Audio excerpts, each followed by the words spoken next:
I haven't listened back to your broadcast today, but I'd imagine it was fairly excited, let's just say. Probably a little bit one-sided. A hand in there from the Kildare man, but it's gone to John Murphy. Look who's coming forward, Horst Lawler. He can wrap it up in Tullamore. Horst goes for the shot. It's a goal to the yes! What a goal! Oh my word! Carlow blowing Kildare away.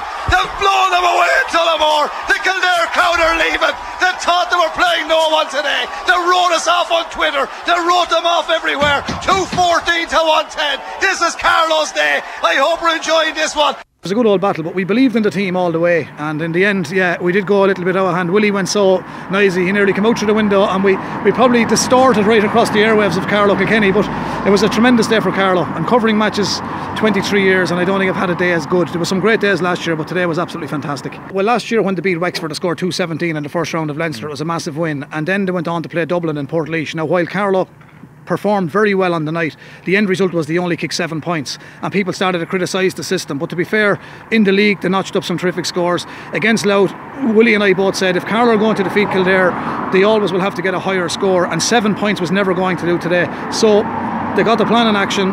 They set out their stall, and they came here today, and you've seen what they clocked up on that scoreboard. I mean, they're going out here with, what, 20 points in total, so it's fantastic. And to come here and do that, they've now turned another corner. While some people say Carlow are very defensive, I think if you score 214, there's nothing defensive about that. So now this is a team that I think everybody will fear playing. So it's Laois now, and next door neighbours, it's going to be good. Yeah. And it's a fortnight's time, so we'll wait and see what happens. And there goes the team bus off to wherever they have. They'll have a good night tonight, I'd say, Willie. Yeah, I'm sure they'll enjoy tonight, and hope not tomorrow or the next day. I'm sure they'll be back. They'll be back training possibly Tuesday night. 2 weeks from what we hear. I think it's on the 10th, on Sunday the 10th in Croke Park. Really looking forward to it.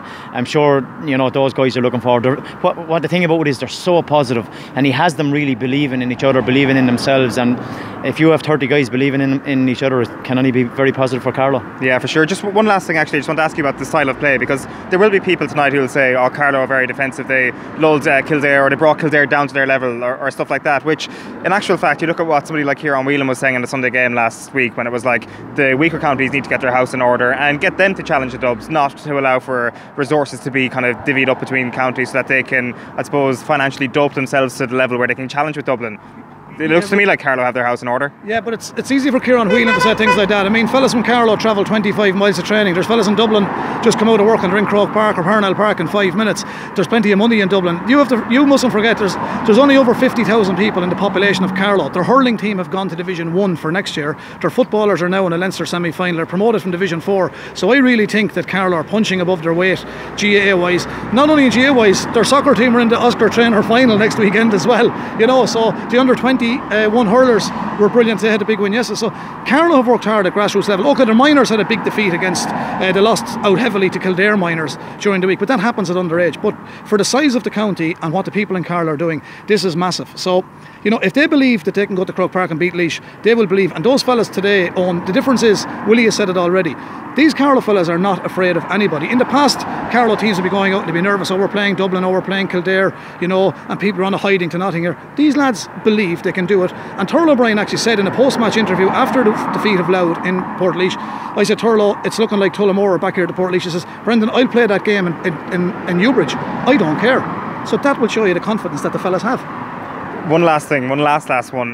We don't want to get into the Laois one yet. We won't ask you for a prediction about the Laois game. Where's the season going to end for Carlow? How far can people like you dare to dream? Super 8s. Super 8s? Yeah, well, I mean,